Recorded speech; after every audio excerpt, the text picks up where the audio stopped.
Welcome back guys. स्वागत है एक बार फिर से आप सभी का आपके अपने चैनल ट्रेजरी ऑफ नॉलेज में। आज हम डिस्कस करेंगे साइंस के कुछ एक महत्वपूर्ण प्रश्न जो कि एचपीयू बीएड एंट्रेंस एग्जाम में आपकी काफ़ी मदद करेंगे। आप लोगों की जो डिमांड आ रही थी कि सर क्विक रिवीजन की जो है वीडियोस लेकर आइए, मैं क्विक रिवीजन की वीडियोस बहुत जल्द लेकर आऊँगा। मुझे पता है आप लोगों का एग्ज़ाम 18 तारीख को है, अभी 10 दिन के करीब ही बच रहे हैं, 10 दिन से भी कम ही बच रहे हैं। तो मैं ज़रूर आप लोगों के लिए जो रिवीजन वीडियोज़ है वो ज़रूर लेकर आऊँगा। और आप लोगों की ये भी डिमांड थी कि सर प्लेलिस्ट बना दीजिएगा, प्लेलिस्ट भी बना दी गई है सभी सब्जेक्ट्स की। एचपीयू बीएड एंट्रेंस एग्जाम की जो भी तैयारी कर रहे हैं वो चैनल पर जाकर सभी सब्जेक्ट्स की जो है प्लेलिस्ट देख सकते हैं। मैंने सभी वीडियो डाल दी हुई है प्लेलिस्ट में। तो शुरू करते हैं आज की ये वीडियो अपने पहले प्रश्न से। आज का आपका पहला प्रश्न है, स्टेथोस्कोप किस सिद्धांत पर कार्य करता है। देखिए, सबसे पहले तो हमें ये जानना होगा कि स्टेथोस्कोप क्या होता है। स्टेथोस्कोप आप लोगों ने देखा होगा, जो डॉक्टर्स होते हैं उन्होंने कानों में लगाया होता है और जो है पेशेंट के जो है हार्ट पर रखते हैं और हार्ट बीट सुनते हैं, देखा होगा आपने बहुत बार। तो उसी को जो है स्टेथोस्कोप कहा जाता है। तो स्टेथोस्कोप जो किस सिद्धांत पर कार्य करता है। ऑप्शन ए था आपका ध्वनि का अपवर्तन, ऑप्शन बी है ध्वनि का परावर्तन, ऑप्शन सी है ध्वनि गति, ऑप्शन डी है ध्वनि की तीव्रता।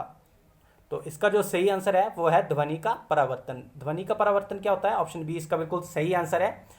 ध्वनि का परिवर्तन होता है जब जो साउंड वेव होती है वो बाउंस बैक करती है from the surface of solid and liquid. देखिए क्या होता है कि जब हम कुछ बोलते हैं तो जो साउंड वेव होती है, जो ध्वनि तरंग होती है, वो टकराती है और वो बार बार जो है बाउंस बैक मतलब टकरा के रिफ्लेक्ट करती है।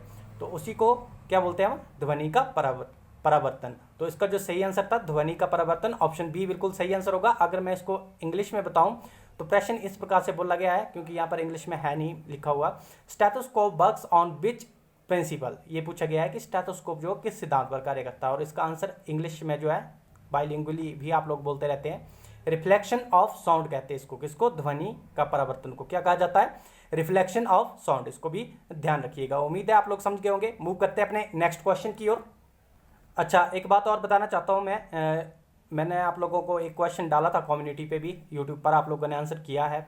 और मैं बताना चाहूँगा कि जो हिमाचल में अभी लेटेस्ट कैबिनेट में मंत्री बने हैं उनके नाम जरूर आप लोग याद कर लीजिए। जैसे शिक्षा मंत्री कौन है, जल शक्ति मंत्री कौन है, या जो भी है। तो क्योंकि वहाँ से एक प्रश्न आने के चांसेस है, क्योंकि हाल ही में इलेक्शंस हुए हैं और उसमें जो है जो कांग्रेस जीती है हिमाचल में, तो वहाँ से एक क्वेश्चन मेरे ख्याल से डेफिनेटली बनता है एक एचपीयू बीएड एंट्रेंस एग्जाम में, तो उसको तैयार कर लीजिएगा।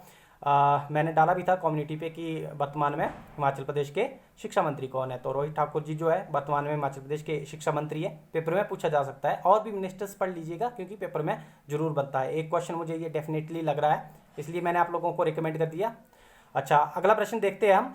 प्रकाश का कौन सा रंग कांच के प्रिज्म से गुजरने पर सबसे कम विचलित होता है। प्रकाश का कौन सा रंग कांच के प्रिज्म से गुजरने पर सबसे कम विचलित होता है। इसका बोलने का मतलब है कि डेविएट कौन होता है, मतलब सबसे कम कौन झुकता है। मैं बताता हूँ आप लोगों को किस प्रकार से। पहले इसका जो सही आंसर है, सबसे कम पूछा गया है, तो प्रिज्म में जो सबसे कम कलर जो है डेविएट होता है वो है लाल रंग।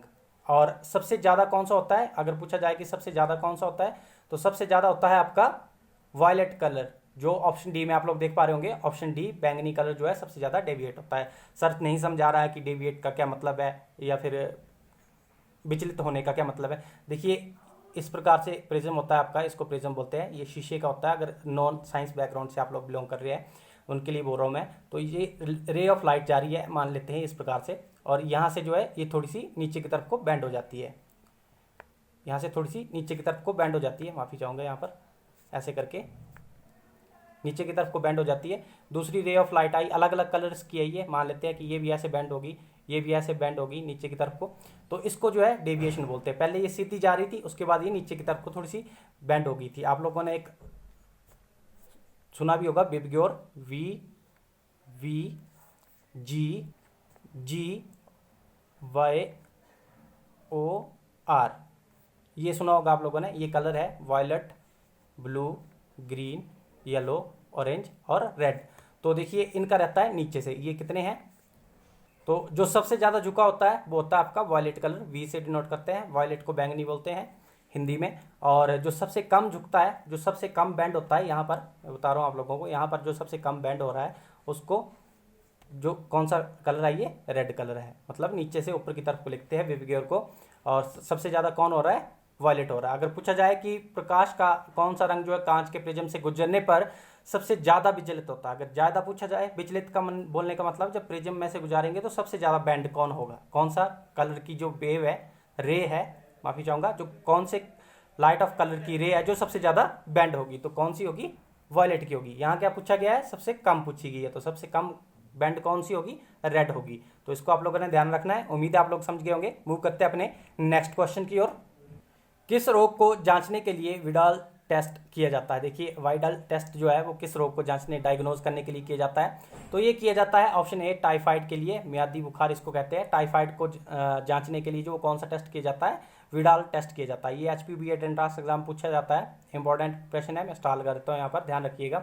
अच्छा, साइंस से एक और जो टॉपिक है वो तैयार कर लीजिएगा, हालांकि मैंने करवाया भी हुआ है, लेकिन अपनी तरफ से भी आप पूरा एफर्ट्स लगाने की कोशिश कीजिए, बुक्स से जहाँ से भी मिलता है आप लोगों को ऑनलाइन।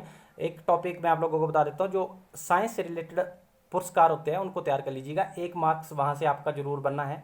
और मैंने एक बता दिया हिमाचल जीके का, जो कैबिनेट मिनिस्टर्स बने हैं वहाँ से भी एक क्वेश्चन आना है। मैं दोबारा से आप लोगों को जोर डाल के बोल रहा हूँ, काइंडली कर लीजिएगा। 1 नंबर बहुत होता है। और यहाँ पे और मैंने बता दिया है कि ये जो 1 नंबर बताया, ये बताया मैंने आप लोगों को, जो कि साइंस के क्षेत्र में जो पुरस्कार दिए जाते हैं ना, जैसे BC राय पुरस्कार, कलिंग पुरस्कार, इस प्रकार से, तो उनको भी तैयार कर लीजिएगा, इंपॉर्टेंट टॉपिक है। हालांकि मैंने करवाए भी हुए हैं बीच बीच में, फिर भी आप अपनी तरफ से जरूर कर लीजिएगा। क्या, क्योंकि मैं इसलिए बोल रहा हूँ क्योंकि यहाँ से एक क्वेश्चन जरूर बनता है। तो इसका जो सही आंसर था विडाल टेस्ट, इसको नोट रखिएगा, इंपॉर्टेंट है ये। किसके लिए यूज़ किया जाता है, किस चीज़ को, किस बीमारी को डायग्नोज करने के लिए करते हैं डॉक्टर? टाइफाइड को जानने के लिए करते हैं। तो उम्मीद है आप लोग समझ गए होंगे। मूव करते हैं अपने नेक्स्ट क्वेश्चन की ओर।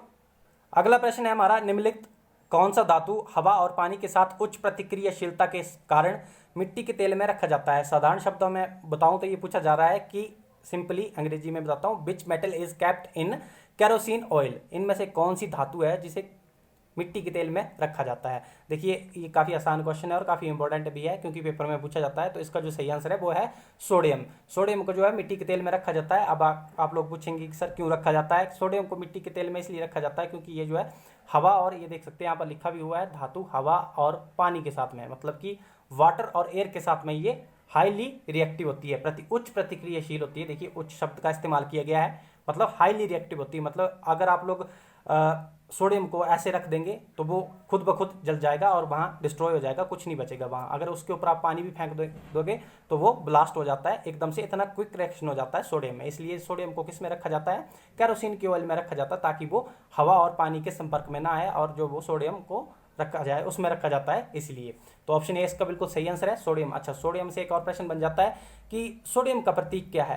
स्पेशली मैं ये जो बता रहा हूँ, जो नॉन साइंस बैकग्राउंड से बिलोंग करते हैं, काफ़ी बार पूछा जाता है, वेरी वेरी इंपॉर्टेंट, कि सोडियम का प्रतीक क्या है, मतलब सिंबल जो है पूछा जाता है। क्या पूछा जाता है? सिंबल। सोडियम का प्रतीक होता है Na। मैंने पहले भी बताया हुआ है, फिर से बता देता हूँ। Na से जो है सोडियम को डिनोट किया जाता है, मतलब कि इसे प्रतीक जो है सोडियम का क्या है? Na है। इसको ध्यान रखिएगा। अगर इसका एटॉमिक नंबर पूछा जाए तो इसका एटॉमिक नंबर होता है 11, इसको भी ध्यान रखिएगा, कई बार ये भी पेपर में आ जाता है। तो उम्मीद है आप लोग समझ गए होंगे। मूव करते हैं अपने नेक्स्ट क्वेश्चन की ओर। मानव शरीर के जठर रस में उपस्थित अम्ल का नाम बताएं।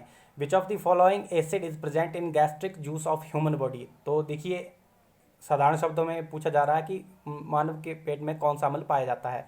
तो ये पाया जाता है आपका हाइड्रोक्लोरिक एसिड। कौन सा पाया जाता है? Hydrochloric acid. ऑप्शन सी इसका बिल्कुल सही आंसर होगा।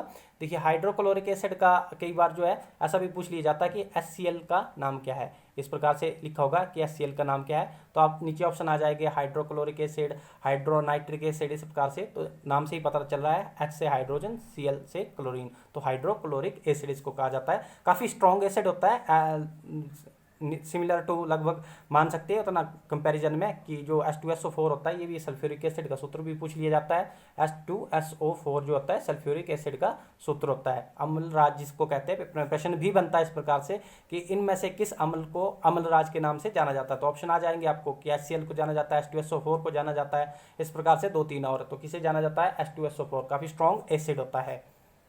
और H2SO4 से एक और प्रश्न बन जाता है कि गाड़ियों की बैटरी में कौन सा एसिड यूज होता है? तो ये भी H2SO4 ही यूज होता है, इसको भी आप लोगों ने ध्यान रखना है। उम्मीद है आप लोग समझ गए होंगे। मूव करते हैं अपने नेक्स्ट क्वेश्चन की ओर। शुष्क बर्फ का रासायनिक नाम क्या है? देखिए what is the chemical name of dry ice. ये क्वेश्चन बहुत बार पेपर में पूछा जाता है और इसका जो सही आंसर है वो है ठोस carbon dioxide, solid carbon dioxide जो है इसका बिल्कुल सही आंसर होगा ऑप्शन सी। CO2 जो होता है, ड्राई CO2 जो होती है वो क्या कहा जाता है, इसको शुष्क बर्फ कहा जाता है। ड्राई CO2 को क्या कहा जाता है, शुष्क बर्फ कहा जाता है। पेपर में 22 क्वेश्चन भी आ जाता है कि ड्राई CO2 इज कॉल्ड, तो नीचे आ जाएगा आपको शुष्क बर्फ, ड्यूटेरियम, क्लोराइड, सल्फेट, इस प्रकार से। तो ड्राई CO2 को क्या कहा जाता है, ड्राई आइस कहा जाता है, शुष्क बर्फ हिंदी में इसको कहते हैं। उम्मीद है आप लोग समझ गए होंगे। मूव करते हैं अपने नेक्स्ट क्वेश्चन की ओर। मानव शरीर में रक्त शर्करा के स्तर की मात्रा डैश हार्मोन द्वारा नियंत्रित की जाती है। तो देखिए साधारण शब्दों में ये पूछा जा रहा है कि जो ब्लड में जो लेवल ऑफ शुगर होता है उसको कौन मेंटेन करता है, तो जो है इंसुलिन जो है मेंटेन करता है। अच्छा, इंसुलिन से एक और प्रश्न बन जाता है कि इंसुलिन क्या है, तो आपको ऑप्शन आ जाएंगे कि एंजाइम है, पेप्टाइड्स है, या फिर हार्मोन है। तो इंसुलिन एक हार्मोन है, ध्यान रखिएगा। और इंसुलिन से एक और प्रश्न बनता है, वेरी वेरी इंपॉर्टेंट, जितने भी मैं यहाँ पर प्रश्न आप लोगों से डिस्कस कर रहा हूँ, कि इंसुलिन जो है वो कहाँ से स्रावित होता है, मतलब सीक्रेट कहाँ से होता है, निकलता कहाँ से, ओरिजिन कहाँ से होता है इसका, कौन से ग्लैंड द्वारा जो है इंसुलिन स्रावित किया जाता है, इस प्रकार से प्रश्न बनता है। तो ये किया जाता है आपका अग्नाशय के द्वारा, पैनक्रियाज इसको इंग्लिश में बोलते हैं, जिसको इंग्लिश में बोलते हैं क्या, पैनक्रियाज, हिंदी में अग्नाशय द्वारा जो है इंसुलिन जो है स्रावित किया जाता है। स्रावित का मतलब होता है सीक्रेट करना, मतलब निकलना। ठीक है, समझ गए। और इंपॉर्टेंट है ये क्वेश्चन, पेपर में बार बार बनता है। अच्छा, एक और प्रश्न बनता है इंसुलिन से ही, शुगर को मेंटेन करने वाला, जो कि मैंने यहाँ पर बता दिया है, शुगर को, रक्त शर्करा के स्तर को, लेवल किस में, ह्यूमन ब्लड में जो है, मानव शरीर के रक्त शर्करा की स्तर की मात्रा जो है कौन मेंटेन करता है, इंसुलिन मेंटेन करता है। इसको आप लोग नोट रखेंगे। उम्मीद है आप लोग समझ गए होंगे। मूव करते हैं अपने नेक्स्ट क्वेश्चन की ओर। निम्नलिखित में से कौन सी ग्रीन हाउस हरित गैस है। देखिए ग्रीन हाउस गैसेज कौन कौन सी है, CO2 है, CH4 मीथेन है, CFC है, तो उपरोक्त सभी है। तो इसका जो सही आंसर है ऑप्शन डी, उपरोक्त सभी जो होती है ये जो होती है ग्रीन हाउस गैसेज होती है। और जो CFC है, इसमें से भी प्रश्न बन जाता है कि CFC की फुल फॉर्म क्या है, या पूरा नाम क्या है। तो इसका जो है पूरा नाम जो है क्लोरोफ्लोरोकार्बन है। और इससे प्रश्न बनता भी है कि इनमें से, पेपर में प्रश्न इस प्रकार से आएगा, इनमें से कौन सी गैस जो है वो ओजोन परत के लिए सबसे ज़्यादा हानिकारक है। तो नीचे ऑप्शन आ जाएंगे CO2, CH4, ऐसे प्रकार SO4, CFC, क्लोरोफ्लोरोकार्बन जिसको कहते हैं। तो CFC जो होती है वो क्लोरोफ्लोरोकार्बन जो है ओजोन परत के लिए बहुत ही ज़्यादा हानिकारक होती है। इसको भी आप लोगों ने ध्यान रखना है, काफ़ी इंपॉर्टेंट प्रश्न है, वेरी वेरी इंपॉर्टेंट कहूँगा। उम्मीद है आप लोग समझ गए होंगे। मूव करते हैं अपने नेक्स्ट क्वेश्चन की ओर। अगला प्रश्न है हमारा, प्रकाश वर्ष इकाई है इसकी। ऑप्शन ए है समय, ऑप्शन बी है दूरी, ऑप्शन सी है प्रकाश की गति, ऑप्शन डी है प्रकाश की तीव्रता। देखिए ये जो प्रश्न है बहुत से बच्चों को कंफ्यूज करता है कि प्रकाश वर्ष बोला जा रहा है तो ये प्रकाश की गति या प्रकाश की तीव्रता से रिलेटेड होगी। नहीं, ये जो है दूरी की इकाई है, किसकी, डिस्टेंस की इकाई है। ऑप्शन बी इसका बिल्कुल सही आंसर है। डिस्टेंस की इकाई क्या होती है, प्रकाश वर्ष होती है, जिसको अंग्रेजी में क्या कहते हैं, लाइट ईयर कहते हैं। मैं बता देता हूँ लाइट ईयर क्या होता है। देखिए लाइट जो है, जो रोशनी है, वो 1 सेकंड में 3 लाख किलोमीटर पर सेकंड की रफ्तार से चलती है। देखिए मैंने गलत नहीं बोला है, सही बोला है, ध्यान दीजिए, सेकंड ही है।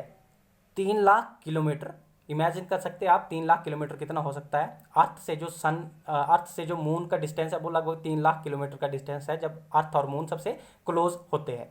तो 3 लाख किलोमीटर का जो डिस्टेंस है, तो देखिए जो मून से जो है अर्थ पर जब लाइट पहुंचती है तो वो 1 सेकंड में पहुंच जाती है, 1 सेकंड में मून से अर्थ तक।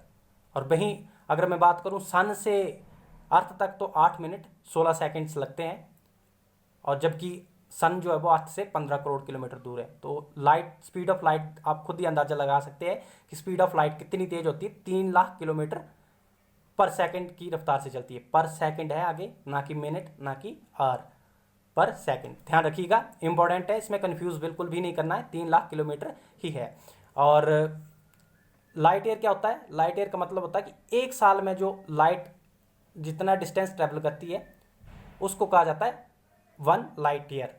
अब आप लोग समझ सकते हैं कि 1 सेकंड में 3 लाख, तो 1 साल में कितने सेकंड्स होते होंगे, और वो कितना लाइट जो कितनी दूरी तक ट्रैवल कर जाती होगी। तो इसी को क्या कहा जाता है, लाइट ईयर कहा जाता है। तो मैंने इसको साधारण शब्दों में आप लोगों से डिस्कस करने की कोशिश की है, उम्मीद है आप लोग समझ भी गए होंगे। देखिए इससे रिलेटेड और भी बहुत सारे कंसेप्ट है, जैसे कि आइंस्टाइन की थ्योरी भी है जिसमें बोला गया है, थ्योरी ऑफ रिलेटिविटी की, स्पीड ऑफ लाइट से ज़्यादा कोई भी ऑब्जेक्ट जो ट्रैवल नहीं कर सकता। लाइट क्या है, ड्यूल नेचर है लाइट का, मतलब 2 प्रकृति है लाइट्स की, wave as well as particle. और भी बहुत सारे कंसेप्ट है, लेकिन आप लोगों को यहाँ पर मुझे नहीं लगता कि इतना डीपली पूछा जाएगा। और जितना मैंने बताया है इतना ही आप लोगों ने ध्यान रखना है। काफ़ी इंपॉर्टेंट क्वेश्चन है और पेपर में पूछा जाता है, और कंफ्यूज बिल्कुल नहीं करना है। उम्मीद है आप लोग अब इस कंसेप्ट को गलत नहीं करेंगे। ये दूरी की ही इकाई होती है। मूव करते हैं अपने नेक्स्ट क्वेश्चन की ओर। देखिए, अगर आप लोगों को क्वेश्चन अभी इतने अच्छे से दिखाई नहीं दे रहे हैं तो मैं जो बोल रहा हूँ उस पर ध्यान दीजिएगा। प्रश्न ये पूछा गया है कि कैल्शियम हाइपोक्लोराइड का साधारण नाम क्या है। सिंपल फॉर्म में ये पूछा जा रहा है कि what is the common name of calcium hypochloride. Calcium hypochloride जो कहा जाता है वो कहा जाता है ऑप्शन बी ब्लीचिंग पाउडर को। किसको कहा जाता है? ब्लीचिंग पाउडर को। ब्लीचिंग पाउडर के बारे में मैं थोड़ी सी जानकारी दे दूं तो ब्लीचिंग पाउडर को हिंदी में कहा जाता है बिरंजिक चूर्ण। और इसका इस्तेमाल कहाँ होता है? देखिए, पानी में जो है इसका इस्तेमाल किया जाता है पीने योग्य पानी बनाने के लिए। जैसे हानिकारक बैक्टीरिया जो होता है उनको मारने के लिए। एक सफेद कलर का पाउडर देखा होगा आपने जो पानी में मिक्स किया जाता है ताकि जो है हानिकारक जो उसमें बैक्टीरिया है वो मर जाए। ब्लीचिंग पाउडर का इस्तेमाल किया जाता है। अच्छा, जिसको बिरंजिक चूर्ण भी हिंदी में कहते हैं। इसका फॉर्मूला भी कई बार पूछ लिया जाता है। तो इसका फॉर्मूला क्या होता है? CaOCl2 होता है। इस प्रकार से CaOCl2, और इसको इस प्रकार से भी लिख दिया जाता है कई बार, तो उस दोनों ही सही होता है, तो कन्फ्यूज़ नहीं करना है। CaClO ट्वाइस इस प्रकार से भी लिख दिया जाता है, तो दोनों ही सही है। तो आप लोग इसको नोट कर लीजिएगा। उम्मीद है आप लोग समझ गए होंगे। मूव करते हैं अपने नेक्स्ट क्वेश्चन की ओर। मैग्नेटाइट एक अयस्क है। देखिए, मैग्नेटाइट जो वो किसका ओर है? पेपर में प्रश्न बनता है ओर से, इंपॉर्टेंट टॉपिक है। ऑप्शन ए है लेड का, लेड शीशा जिसको कह देते हैं, Pb इसका सिंबल होता है। ऑप्शन बी है क्रोमियम का, ऑप्शन सी है बेरिलियम का, ऑप्शन डी है आयरन का। तो देखिए, जो मैग्नेटाइट है ये है आयरन का और क्या होता है? देखिए, और होता है जिससे हम जो है मेटल को एब्स्ट्रैक्ट करते लेते हैं। देखिए, इम्प्योरिटीज ऑफ मेटल आप लोग समझ सकते हैं कि जो मेटल है वो किसी चीज़ में उपस्थित होता है, किसी मटेरियल में, पदार्थ में उपस्थित हो। वो जो पदार्थ होता है वो मैग्नेटाइट होता है जिसमें आयरन होता है। तो मैग्नेटाइट को जो है, मैग्नेटाइट से जो है आयरन को, मतलब कि जो लोहा होता है, आयरन को हिंदी में लोहा कहते हैं, उसको अब्स्ट्रैक्ट मतलब निकाल लिया जाता है, अलग कर लिया जाता है। आयरन का और क्या है? मैग्नेटाइट है। तो उम्मीद है आप लोग समझ गए होंगे कि और किसको कहते हैं। आयरन का सिंबल क्या होता है? बहुत बार आयरन का जो है सिंबल पूछ लिया जाता है, प्रतीक जिसको कहते हैं Fe। इसको कंफ्यूज बिल्कुल नहीं करना है। पीछे मैंने सोडियम का भी बताया Na। ठीक है, इसको ध्यान रखेंगे, इंपॉर्टेंट है। बहुत बार प्रतीक से पेपर में प्रश्न बन जाते हैं। अच्छा, कुछ एक और इम्पोर्टेंट और जो होते हैं अयस्क जो होते हैं उनको भी डिस्कस कर लेते हैं, क्योंकि पेपर में पूछ ली जाता है। एक देखिए यहाँ पर लिखा हुआ मैग्नेटाइट, तो मैग्नेटाइट तो बता दिया मैंने आयरन का। लेकिन अगर पूछा जाए यहाँ पर कि मैग्नेसाइट, देखिए टाइट और साइट में फर्क है। साइट पूछ लिया जाए तो किसका है? मैग्नेसाइट मैग्नीशियम का है। किसका है? मैग्नीशियम का है। साथ ही डोलोमाइट भी किसका है? मैग्नीशियम का है। मैं इसलिए बता रहा हूँ क्योंकि ये पेपर में पूछे जाते हैं, इंपॉर्टेंट अयस्क है और है। अच्छा, सोडियम के भी आप लोगों ने ध्यान रखना है। एक तो है आपका चिली साल्टपेटर, मोस्ट इंपोर्टेंट, जो पेपर में आता है, और एक है आपका बोरेक्स। कौन कौन से बताए मैंने? चिली साल्टपेटर, दूसरा कौन सा बताया मैंने? बोरेक्स। किसके? सोडियम के और बताया है मैंने, ये सोडियम के अयस्क। इनको भी ध्यान में रखिएगा, इंपॉर्टेंट है, पेपर में पूछे जाते हैं, तभी मैं थोड़ा जोर डाल के ही बोल रहा हूँ। अच्छा, एक और है मोस्ट इंपॉर्टेंट जो पेपर में फ्रिक्वेंटली पूछा जाता है, वो है एल्यूमिनियम का। एल्यूमिनियम कहाँ से अब्स्ट्रैक्ट होता है? कौन सा और है एल्यूमिनियम का? मेजरली एल्यूमिनियम जो कहाँ से हमें मिलता है? बॉक्साइट और से मिलता है। बॉक्साइट अयस्क जो होता है वो किसका अयस्क है? एल्यूमिनियम का है। तो इसको भी ध्यान रखिएगा, वेरी वेरी इंपॉर्टेंट है। मूव करते हैं अपने नेक्स्ट क्वेश्चन की ओर। किसे मार्श गैस के रूप में जाना जाता है? What is known as marsh gas? तो मार्श गैस जो है वो किसे कहा जाता है? मीथेन को कहा जाता है। ऑप्शन सी इसका बिल्कुल सही आंसर होगा। Option C, methane. मीथेन को जो है क्या कहा जाता है? मार्श गैस के नाम से जाना जाता है, और इसका जो सूत्र होता है वो होता है आपका CH4। इसको भी ध्यान रखना है, वेरी वेरी इंपॉर्टेंट। स्टार लगा देता हूँ मैं यहाँ पर। देखिए, मार्श गैस, मीथेन गैस जो होती है, जब कार्बनिक पदार्थ सूक्ष्म जीवों का जब अपघटन होता है तब जो है ये गैस बनती है। तो इस प्रकार से जो है मीथेन गैस बनती है, और जिसे मार्श गैस के रूप में जाना जाता है। मोस्ट इंपॉर्टेंट क्वेश्चन है, पेपर में फ्रिक्वेंटली पूछा जाता है, और ये आज का आखिरी क्वेश्चन भी था। उम्मीद है आप लोगों को वीडियो अच्छी लगी होगी। अगर वीडियो अच्छी लगी है तो वीडियो को लाइक और शेयर जरूर कर दीजिएगा, साथ ही चैनल को सब्सक्राइब भी कर दीजिएगा। Thank you so much.